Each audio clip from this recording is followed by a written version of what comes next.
Bom dia, irmãos. Nós vamos dar início à nossa aula de hoje. Vamos fazer uma oração antes de começarmos. Senhor nosso Deus, obrigado, Senhor, pelo momento que temos agora de aprendizado da Tua Palavra, que o Senhor nos ensina através deste livro que estamos utilizando, através da Tua Palavra, que possamos aprender, que possamos cumprir aquilo que aprendemos, Senhor, que possamos ficar atentos ao mundo ao nosso redor, para obedecer ao Senhor e continuarmos firmes na nossa caminhada cristã. Que o Senhor nos fortaleça, nos dirija e nos ensine. Em nome de Jesus Cristo. Amém. Bom, a lição de hoje, nós vamos falar sobre falsos profetas.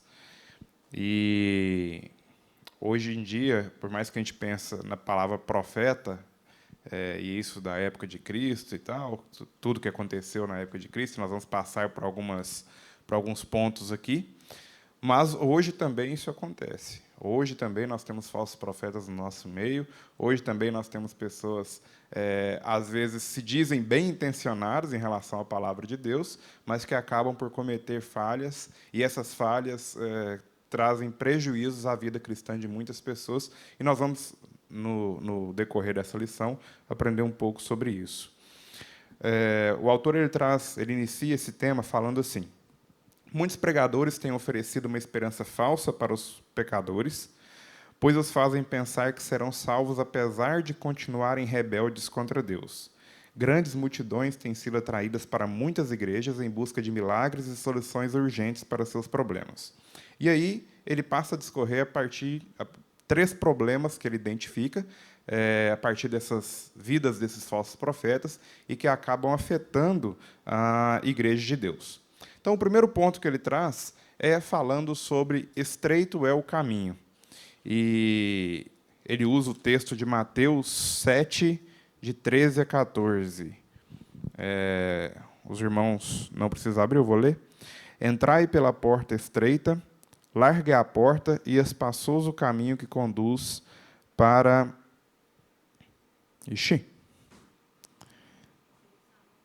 Isso. A letra aqui não ajudou, não. Entrai pela porta estreita, largue a porta e espaçoso o caminho que conduz para a perdição. E são muitos os que entram por ela, porque estreita é a porta e apertado o caminho que conduz para a vida, e são poucos os que se acertam com ela. Mateus 7, 13 a 14. Então, quando nós temos pregadores, nós temos igrejas, nós temos religiões que trazem uma esperança de um caminho fácil, onde tudo vai acontecer de bom para aquele que professa o nome de Deus, onde tudo vai acontecer de bom na vida daquele que segue a Deus, onde basta a pessoa pedir a Deus e Deus vai fazer como se Deus obedecesse a pessoa naquilo que ela está fazendo.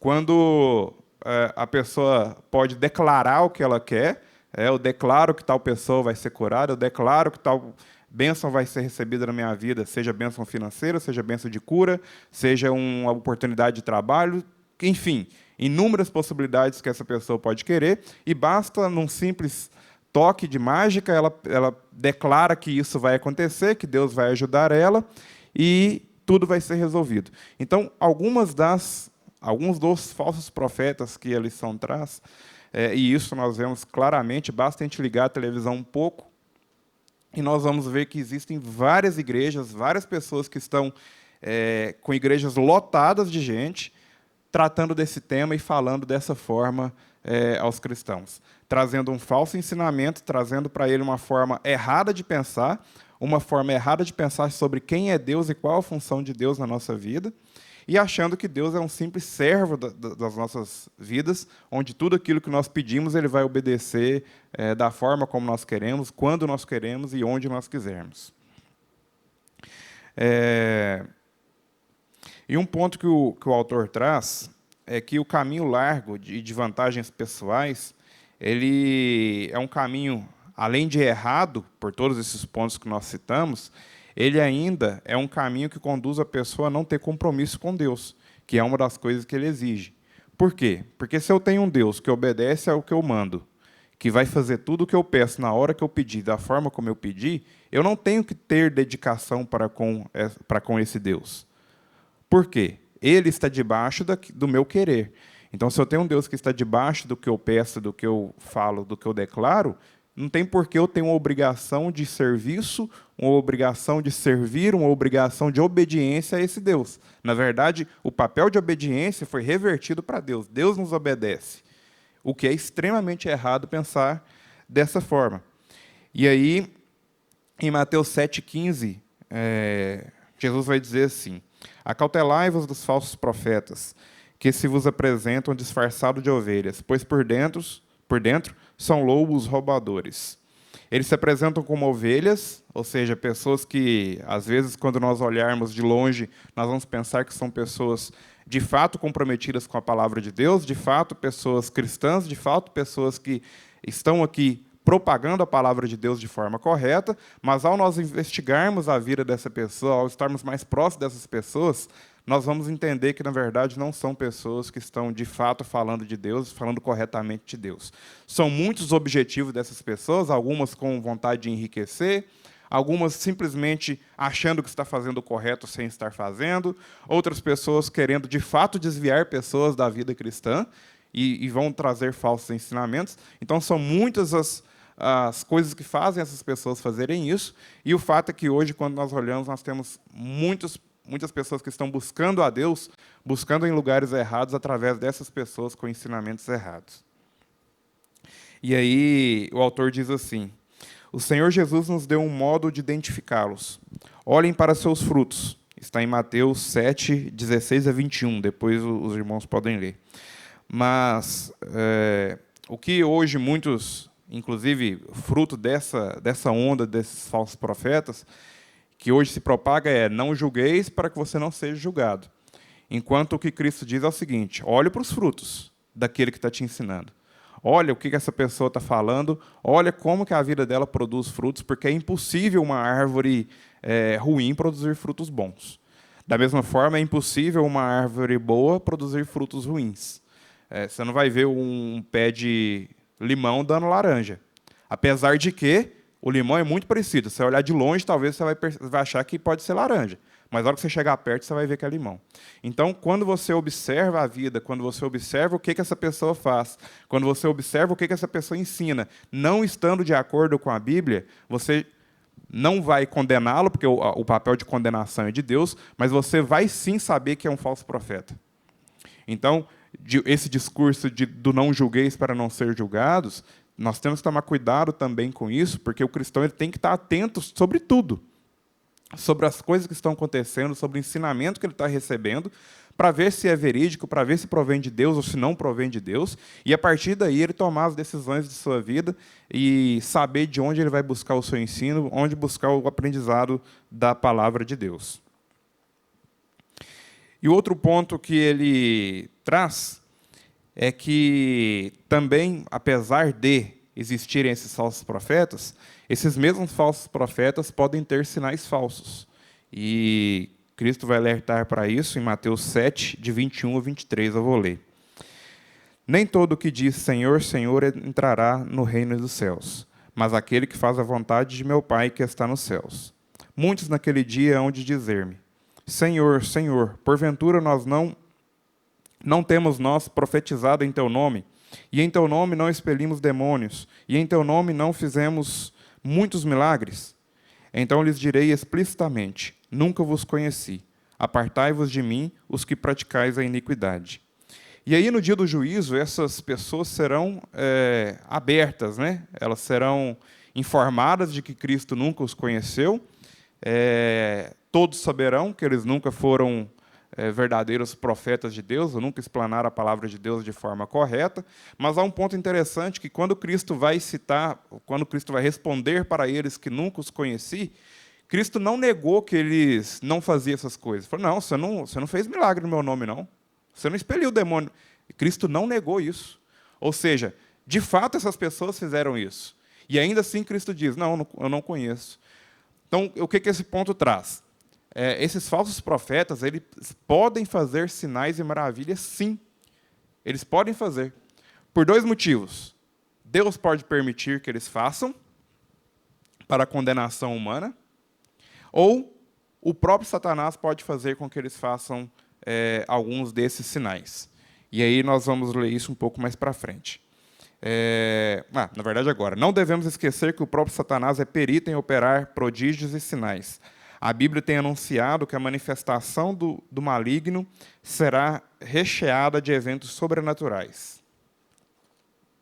Jesus disse: surgirão falsos cristos e falsos profetas operando grandes sinais e prodígios para enganar, se possível, os próprios eleitos. Está em Mateus 24.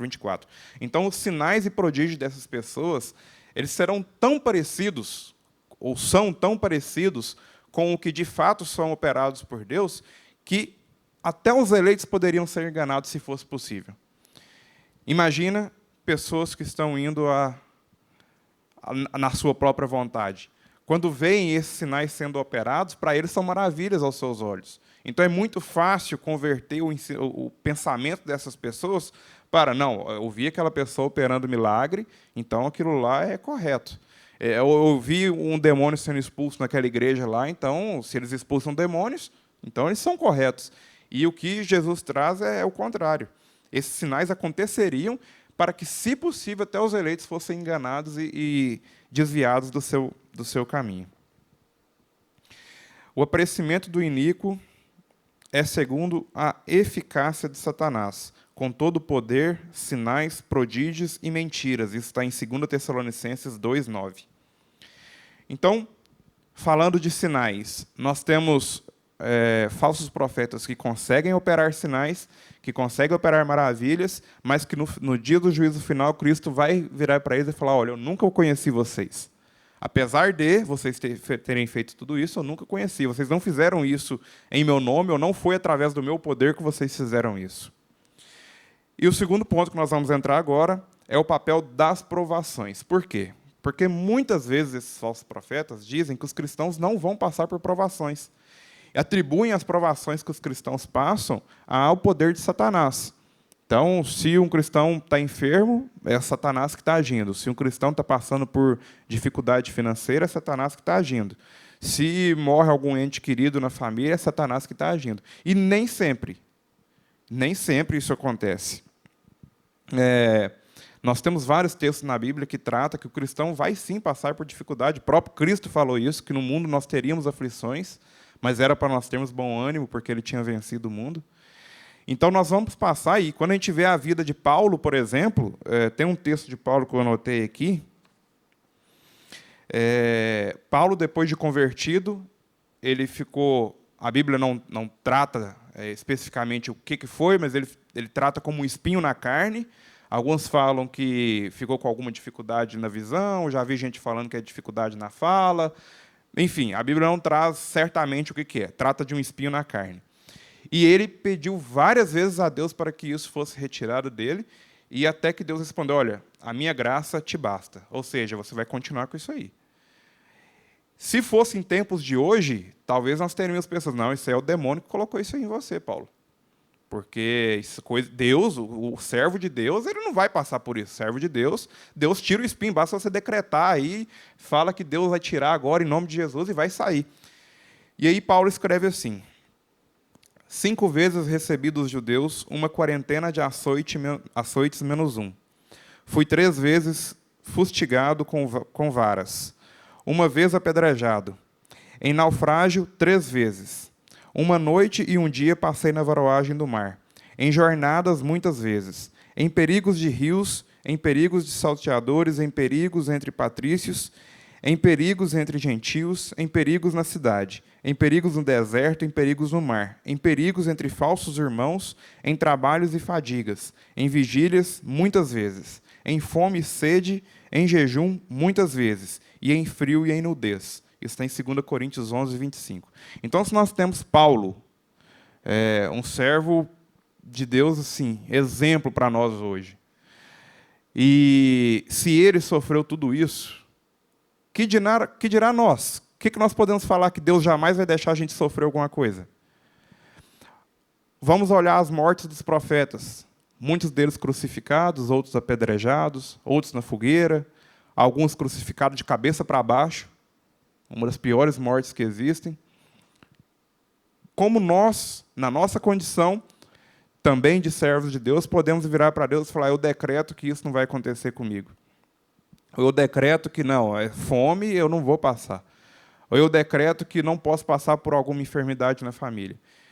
Isso está totalmente contra o que é ensinado na palavra de Deus. Embora nós tenhamos isso hoje sendo ensinado dentro de igrejas. E é por isso que essa lição de falsos profetas traz esse ponto para nós. Em 1 Pedro 1, de 6 a 7, diz assim: nisso exultais, embora no presente, por breve tempo, se necessário, sejais contristados por várias tribulações, para que, uma vez confirmado o valor da vossa fé, muito mais preciosa do que ouro perecível, mesmo apurada por fogo, redunde em louvor de glória em glória, e honra na revelação de Jesus Cristo. Então, Pedro traz que nós sofreremos, sim, tribulações, e que, às vezes, nós temos que glorificar a Deus. Às vezes, não, nós temos que glorificar a Deus por isso. Nós temos que dar louvor a Deus por causa das tribulações que nós passamos, porque ela apura a nossa fé. A nossa fé se torna mais forte quando nós passamos por essas tribulações, e, às vezes, é necessário que nós passamos para que voltemos ao caminho correto. Então, falar que toda provação que nós vamos passar, que toda doença, que tudo que a gente passar de ruim na nossa vida não provém de Deus, provém do maligno, e que Deus está pronto para a gente pedir para Ele e Ele vai nos tirar disso, é completamente falso e completamente errado. E aí nós vamos entrar no terceiro e último ponto, que é a prosperidade do cristão, que é hoje talvez o ponto mais difundido aí nas igrejas. Muita gente procurando a igreja por causa de problemas financeiros, e aí nós vamos assistir, se a gente assistir, né? Na televisão nós vemos pastores vendendo coisas para que os irmãos comprem e levem para passar em algum lugar, e a partir disso a prosperidade vai vir, vai quitar dívida de banco, vai comprar carro novo, vai comprar empresa, vai virar empresário, e esse é o ponto principal do discurso deles, principalmente quando as pessoas vão trazer testemunhos de suas vidas.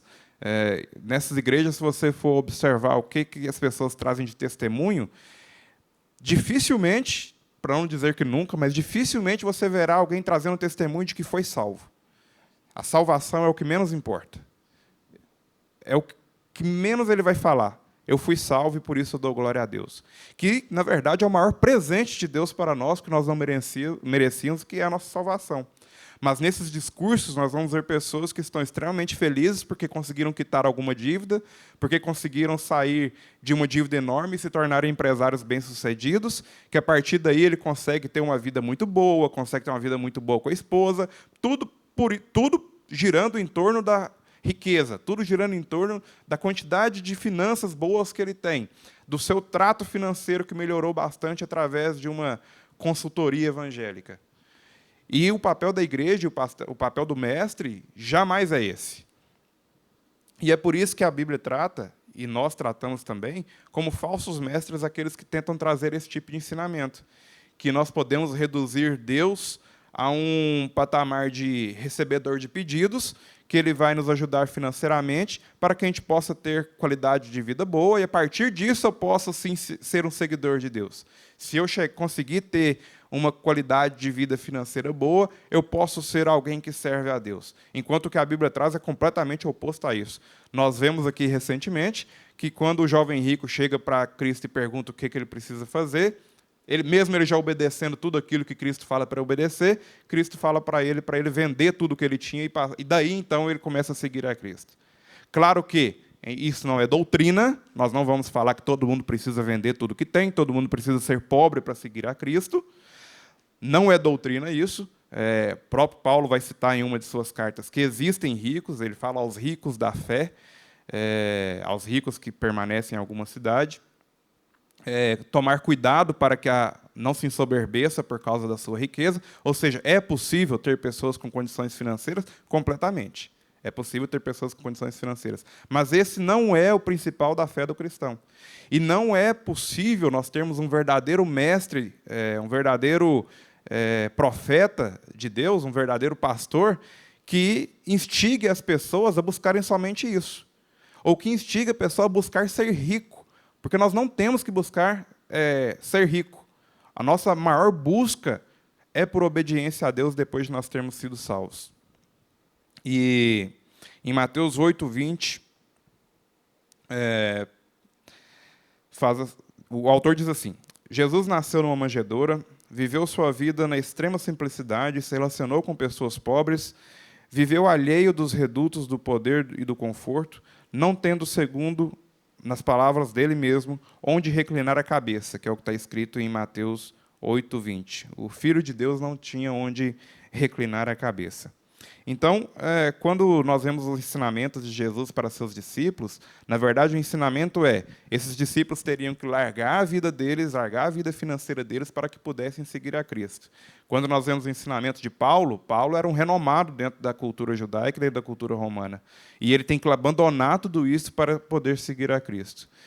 Então nós não podemos, de forma alguma, achar que nós somos melhores que esses homens e que Deus, na verdade, vai trazer a riqueza para nós, e que Deus é uma válvula de escape para quando eu estou com problemas financeiros, para que Ele possa resolver a nossa vida financeira, e a partir daí nós nos tornarmos pessoas ricas e então sermos seguidores de Cristo. De forma alguma, isso está completamente errado. Em 1 Timóteo 6, de 7 a 8, está escrito assim: porque nada temos trazido para o mundo, nem coisa alguma podemos levar dele. Olha aí, Lara, ó. A letra aqui não ajuda de jeito nenhum. 1 Timóteo 6, de 7 a 8.